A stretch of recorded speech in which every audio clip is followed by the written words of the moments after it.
You may know that it's been my privilege to serve on the staff of the Mission Society since June of 1986.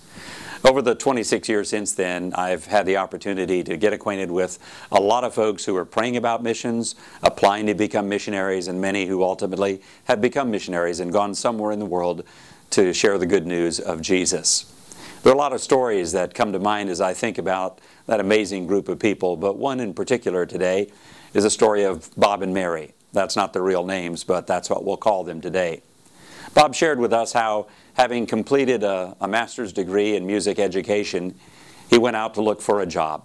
He found a high school that was looking for a music teacher, and so he submitted his application, only to discover that he was just one of 100 people applying for that job. Well, Bob was exceptionally gifted musically and very well trained, and so happily he made it into the final 3. But when the decision was made, the job was given to someone else. You can imagine that Bob was discouraged because of not getting the job.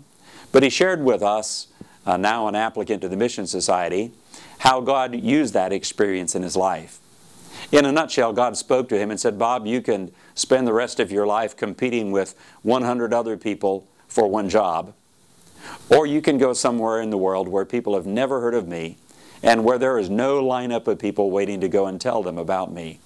God used that experience to redirect Bob and Mary, and they applied to and eventually were accepted by the Mission Society to go to a place in the world where there were tens of millions of people in a particular language group who followed another faith and who had had very little opportunity to ever hear of Jesus. Bob and Mary's story reminds me of what the Apostle Paul wrote when he shared his own testimony in Romans chapter 15. Listen to what he said in verses 20 and 21. Paul writes, "My ambition has always been to preach the good news where the name of Christ has never been heard, rather than where a church has already been started by someone else. I have been following the plan spoken of in the Scriptures where it says, 'Those who have never been told about Him will see, and those who have never heard of Him will understand.'"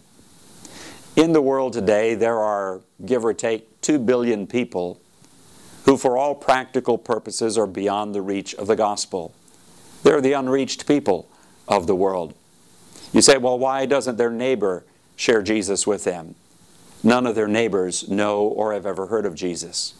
You say, why doesn't a church in their community or in their language group reach out to them? There is no church in their community or in their language group. You say, well, why don't they read the Bible and learn of Jesus that way? But the Bible's never been translated into their language. 2 billion people. That's a lot of people to reach with the good news. And they're the ones who God has called us to go to. There's a proverb used by people in Africa that says, if you want to go fast, go alone. But if you want to go far, go together. God is calling us in these days to go farther with the good news, to share Jesus with people and places who have never heard of Him before. I want to thank you today for standing with us. The only way the unreached of the world will be as you and I and believers from other places of the world would join hands and go to the ends of the earth together. Go to those who have never heard the good news.